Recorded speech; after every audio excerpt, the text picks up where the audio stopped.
Hey guys, welcome back. Today we are adding rotation to your box. And for me, this is when dancing gets super exciting because we're no longer keeping that box square and kind of boring. We start rotating around the floor, we move around the floor, and this makes our dancing far more interesting.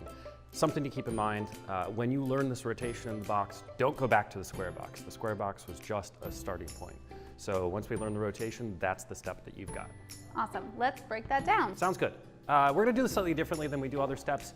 It makes more sense for us to show you together rather than moving around in empty space. So frame is the same, none of that stuff changes. The footwork actually doesn't even change all that much. Why don't we show you really quick what this looks like, just so you can get an idea, and then we can break it down for you.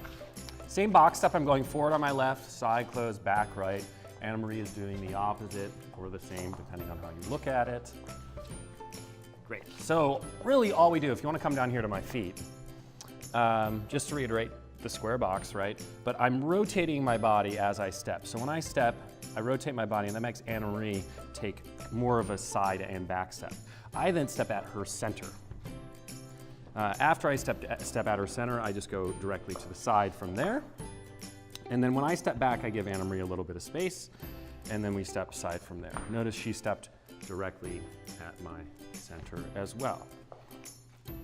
Now, this might still seem really complex. How is it that we do all of this rotation? Don't think too much about it. I think of rotating to my left a little bit on each of the steps. If we start breaking it down into the 1,500 different things that are required to make rotation work, we would be stuck learning this for days.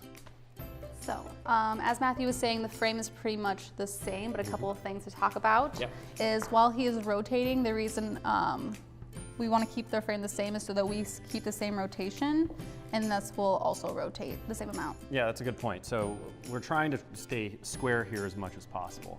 So if my frame is relaxed or Anna Marie's frame is relaxed and we start rotating, we can move away from each other. Notice we're not square here anymore. There's something else that could happen too, and we haven't really talked about this at this point, but just because my right arm is to my side, Anna Marie is to my right side a little bit. She's slightly off of my center.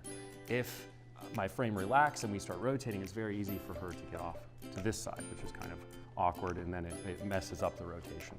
So what she can think about is remaining on this half of my body, and that helps, but generally speaking, if you keep your frame solid, that should help as well. Yep. As for timing as well, that should stay the same. Don't change it up. Have those slows and those quicks. Let's do that again. I think I did that when we were dancing earlier, but we can show you what that looks like. So it's still just slow, quick, quick, slow, quick, quick, slow, quick, quick, slow, quick, quick, slow, quick, quick, slow, quick, quick. I think that does it just about. Is there anything else that you want to bring up? I just want to stress that we rotate counterclockwise or to your left, however you want to think about it. You will inevitably want to try going to your right or go clockwise. Just don't do it. Every single person that I've taught, and I've taught for many, many years, tries to rotate to the right. I think it's because your partner's in your right arm here, and it seems like it's more natural to go that way. But try to avoid that as much as possible. We can show you what that looks like. It not only looks awkward, it feels really awkward too. It feels terrible. It's almost like we're backing up on ourselves rather than going this way, which is the correct way. Next time, we are going to show you a spin.